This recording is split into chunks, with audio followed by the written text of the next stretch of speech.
Factory outlet Mukunda jewellers లో mega వడ్డానం sale 2.0. నమస్తే రమగారు. నమస్తే జయ. రమగారు, భీష్మ ఏకాదశి ఈ మ్మ్. రోజు యొక్క విశిష్టత ఒక్కసారి. మాఘశుద్ధ ఏకాదశి ఇది చాలా ప్రత్యేకమైన రోజు. ఏకాదశులు మనకి ప్రతి నెల రెండు వస్తాయి. శుద్ధ ఏకాదశి, బహుళ ఏకాదశి.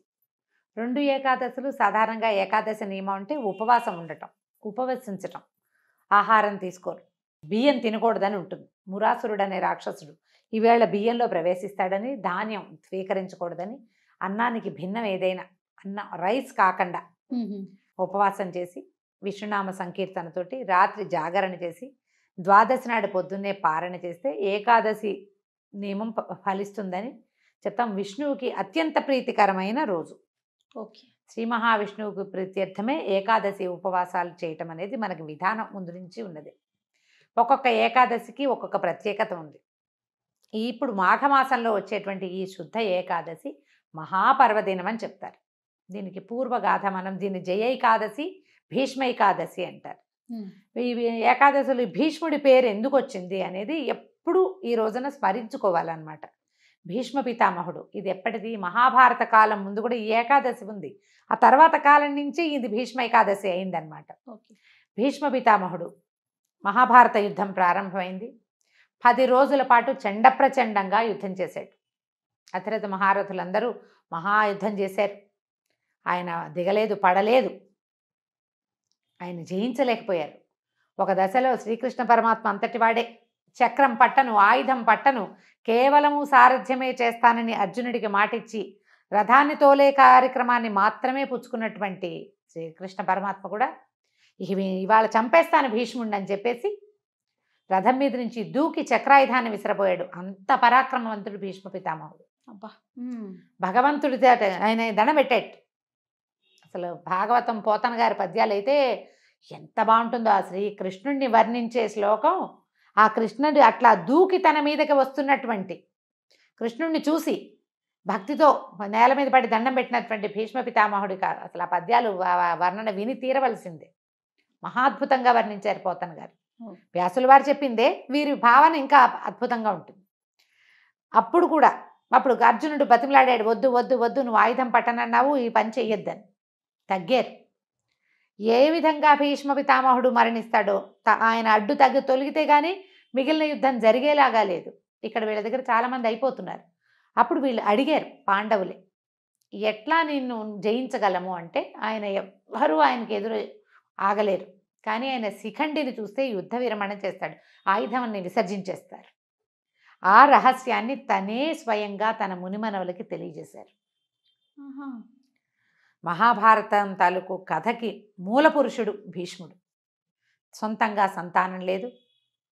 తండ్రి యొక్క మనమలు, అది కూడా క్షేత్రజపుత్రులు. వాళ్ళు సహజంగా మనవలకు, తన తమ్ముళ్ళకి పుట్టిన సంతానం కాదు, క్షేత్రజ సంతానం అయినా కూడా ఆ తండ్రి యొక్క దాన్ని కాపాడడం కోసమే పితామహత్వాన్ని కూడా స్వీకరించాడు. తాత అయిపోయాడు కదా, ముత్తాత అయిపోయినా ఆయన సింహాసనాన్ని రక్షించే కార్యక్రమం నుంచి బయటికి రాల. శిఖండి దర్శనం గనక అయితే, అంటే నపుంసక దర్శనం అయితే నేను ఆయుధ విసర్జన చేస్తానన్నాడు. అందుకని యుద్ధం చేసేటప్పుడు శిఖండిని, ఈ శిఖండి ఎవరు, ఈయనతోటి నిరాకరించబడిన అంబ, ఆమె కాశీరాజకుమార్తె, ఆమె యొక్క ద్వితీయ జన్మ అయిన ఈ శిఖండి స్వరూపాన్ని చూడంగానే ఆవిడ ద్రుపదరాజుకి సంతానంగా జన్మించింది ఆవిడ. ఆ శిఖండి కనపడేసరికల్లా ఈయన ఆయుధాన్ని విసర్జించేశాడు, బాణాలు వేసి కొట్టేశాడు అర్జునుడు. కానీ భీష్మ పితామహుడికి ఆయన యొక్క మహాద్భుతమైన చరిత్ర వల్ల ఇచ్ఛామరణ శక్తి ఇచ్చాడు తండ్రి. నీ అంతటా నువ్వు ఎప్పుడు కావాలనుకుంటే అప్పుడు మరణం వచ్చేలాగా. అప్పుడు ఆయన ఏమనుకున్నాడంటే, నేలను పడిపోతే శరీరం అంతా బాణాలు గుచ్చుకుపోయినాయి, పడుకునే పరిస్థితి లేదు. అంపశయ్య ఏర్పరిచాడట అర్జునుడు. బాణాలతోటి ఆయన శరీరం నేలకి తగలకుండా అట్లా గాల్లో ఆపి పెట్టేలాగా. ఆయన ఏమని భావించాడంటే, నేను ఇప్పుడు మరణించను, ఇది దక్షిణాయనం, ఉత్తరాయణ పుణ్యకాలం వచ్చాక అప్పుడు నేను మరణిస్తానని ఆయన ఉద్దేశపడ్డారు. ఆయన అనుకున్నట్టుగానే మార్గశిర మాసంలో భారత యుద్ధం మొదలైతే, ఇంచుమించుగా మార్గశిర శుద్ధ ఏకాదశిలే గీతా జయంతి అని చెప్పుకుంటాం. ఏకాదశి ద్వాదశుల్లో యుద్ధం మొదలైంది అనుకుందాం. ఏకాదశి కావచ్చు, ద్వాదశి కావచ్చు. కాస్త ఒకరోజు అటు ఇటుగా కొన్ని పాఠభేదాలు ఉన్నప్పటికీ మార్గశిర మాసంలో 10-11 రోజులు 12 రోజుల్లో 11-12 రోజులు అంటే అక్కడి నుంచి 10 రోజుల తర్వాత 10వ నాటి యుద్ధంలో పడిపోయారు భీష్మ పితామహులు. అంటే ఆ ఒక 5 రోజులు ఏకాదశి నుంచి ఏకాదశి అనుకుందాం పోనీ, ఏకాదశి, ద్వాదశి, త్రయోదశి, చతుర్దశి, పౌర్ణమి అవో 5 రోజులు. మళ్ళా పాడ్యమి, విధియ, తదియ, చవితి, పంచమి, సప్తమి, షష్ఠి రోజుల్లో వీరు భూపతనం చెందారు, పడిపోయారు. అప్పుడు అంపశయ్య మీద చేరితే మార్గశిర నుంచి మధ్యలో పుష్యమాసం పోయి మాఘమాసం వచ్చేదాకా యుద్ధం పరిసమాప్తి అయిపోయింది, దుర్యోధనుడు మరణించాడు, ఇవన్నీ జరిగిపోయి వీళ్ళు పట్టాభిషేకం జరిగే సమయమో జరుగుతోందో అప్పుడు ఈ వీరు మరణించారు. అప్పటి వరకు ఆయన శయ్య మీద అట్లా ఉన్నారు. ఉత్తరాయణం కోసం సూర్యుడు ఉత్తర దిశ వైపుకి తిరిగే సమయం వరకు వేచి ఉండి ఆయన పూర్తిగా తిరిగాక ఉత్తర దిక్కుకి వాలిన తర్వాత అప్పుడు ఆయన అప్పుడు మరణిస్తే ఊర్ధ్వగతులు, ఉత్తమ గతులు లభిస్తాయి, ఈ జన్మానికి సాఫల్యం లభిస్తుందని ఆయన అట్లా ఉండిపోయారు. ఈ దశలోనే విష్ణు సహస్రనామాలు చెప్పారు. ఆహా, విష్ణు సహస్రనామాలు భీష్మ ఉవాచ అని ఉంటుంది. అవునవును, అవును. భీష్మ పితామహులు చెప్పింది. మా ధర్మరాజు తరచుగా ఆయన్ని సందర్శించి ఎన్నో ధర్మ సూక్ష్మాలు తెలుసుకున్నాడు ఆయన దగ్గర నుంచి. అయితే ఈ సప్తమి నాడు, రథసప్తమి నాడు మన సూర్యభగవానుడు ఉత్తర దిక్కుకు తిరిగిపోతాడు పూర్తిగా. అవును. కొన్ని ఈ వేల సంవత్సరాల క్రితం ఈ సంక్రమణాలు అవన్నీ కూడా కొంచెం అటు ఇటుగా జరిగేవని, ఈ సప్తమికి దగ్గరలోనే సంక్రమణం జరిగి ఉండొచ్చని కూడా ఒక పాఠం ఉంది. దాని మీద అంత గొప్ప వివరణ నాకు పెద్దగా అవగాహన లేదు, అక్కడక్కడ పెద్దవారి దగ్గర వినటమే.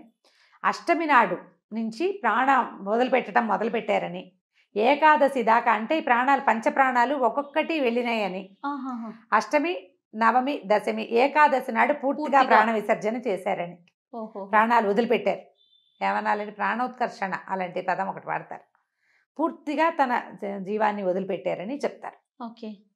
అష్టమి నుంచి ఏకాదశి దాకా ఈ దశ నడిచింది అని చెప్పే పాఠము ఉంది. మరి సప్తమి నాడే సూర్యుడు ఉత్తరం వైపుకి తిరిగిపోతే ఈయన ఏకాదశి దాకా ఎలా జీవించి ఉన్నారు? సూర్యుడిని చూడగానే వెళ్ళిపోవాలి కదా. అదే ఇక్కడి నుంచి మొదలుపెట్టి అలా జరిగిందని ఒక పాఠం. అయితే వీరు ఇంత మహాభక్తులు భీష్ముడు, తర్వాత మహాద్భుతమైనటువంటి చరిత్ర కలిగిన వాడు, అత్యద్భుతమైన భక్తిపరాయణుడు, భగవంతుణ్ణి నేరుగా కంటితో చూడగలిగిన వాడు. ఆయన యొక్క మరణం ఏ రోజునైతే జరిగిందో ఆ రోజున ఆయన పేరుతోటే భగవత్ప్రీతికరమైనటువంటి ఏకాదశిని ఆయన పేరుతోటే పిలవాలని శ్రీకృష్ణ పరమాత్మ ఆదేశించారని చెప్తారు. ఇలాంటి ముక్తి, ఈ రకంగా ఇచ్ఛామరణంతో ముక్తిని సాధించగలిగిన వాళ్ళు ఇంకా ఎవ్వరూ మనకి ఏ కథలోనూ, ఏ చరిత్రలోనూ, ఏ పురాణంలోనూ చెప్పలేదు. అంత అత్యద్భుతమైన వ్యక్తి భీష్మ పితామహుడే. ఆయన చరిత్ర మొదటి నుంచి, ఆయన పుట్టుక నుంచి మరణం దాకా ప్రతి విషయము అత్యద్భుతంగానే ఉంటుంది. అయితే ఇంత అత్యద్భుతమైన వ్యక్తి ఇంత బాధాకరమైన మరణం కోసం వేచి ఉండే కార్యక్రమం ఎందుకు జరిగింది అంటే, ఎవరైనా కర్మశేషాన్ని అనుభవించవలసిందే. ఓహో, ఆయనది అనుభవించటానికే ఉన్నారేమో అంతేనంటారా?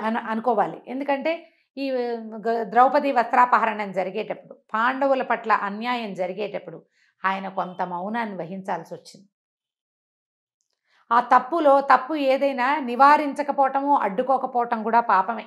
స్వయంగా చేయకపోయినా కూడా ఆపలేకపోవటం, ఆ ఫలితాన్ని ఈ స్వరూపంలో అనుభవించడానికి సిద్ధపడ్డారు స్వచ్ఛందంగా. తన తప్పిదం ఉంది, ఆ తప్పిదాన్ని ఆయన స్వయంగా అనుభవించడానికి ఎంత సామర్థ్యం కావాలి. అలాంటి సమర్థవంతుడైనటువంటి వ్యక్తి యొక్క పేరుని, ఈ కథను తలుచుకుని భీష్మ ఏకాదశి నాడు విష్ణు పూజ చేస్తే అత్యద్భుతమైన ఫలితం లభిస్తుంది అని చెప్తారు. వైకుంఠ ఏకాదశి ఎంత పుణ్యప్రదమైనది, ఎంత అత్యద్భుతమైన ఫలితాన్ని ఇస్తుందో అలాంటిదే ఈ మాఘమాసంలో వచ్చే భీష్మ ఏకాదశికి కూడా అటువంటి ఫలితం లభిస్తుంది అని చెప్తారు. ఈ రోజున దేవాలయ దర్శనం కానీ, ఉపవాసం ఉండటం కానీ, జాగరణ చేయటం కానీ, ఎవరికైనా ఏదైనా దానం చేయటం కూడా, ఇవాళ చేసే దానము అవన్నీ కూడా చాలా అమోఘమైన ఫలితాన్ని ఇస్తాయి. కథ తెలుసుకుని పిల్లలకి చక్కగా భీష్మ పితామహుడి గురించి కథలు అవి చెప్పగలిగితే మరింత బాగుంటుంది. కృష్ణనామ ఈవేళ మొత్తం కృష్ణనామంతో మనం రోజంతా గడపటం, ఎవరితోటి పోరాటాలు యుద్ధాలు అవి చేయొద్దు, పోట్లాటలు లేదు, సాధ్యమైనంత మౌనం అవలంబించండి. భగవన్నామ సంకీర్తన చేస్తూ గనక ఉంటే ఏదైనా మనం చెప్పుకోలేము, ఏదో సంగీతం ఏదైనా వింటుంటే భగవన్నామాలతోటి అది కూడా మంచి ఫలితాన్ని ఇస్తుంది. కొంచెం ఇలా పర్వదినాలప్పుడు గనక మనం కొద్దిగా జాగ్రత్త పడితే, పెట్టుకుంటే శ్రద్ధ పెడితే మనకి భగవంతుడి సేవలో పాల్పంచుకునేందుకు అవకాశం లభిస్తుంది. నమస్తే. నమస్తే జయ.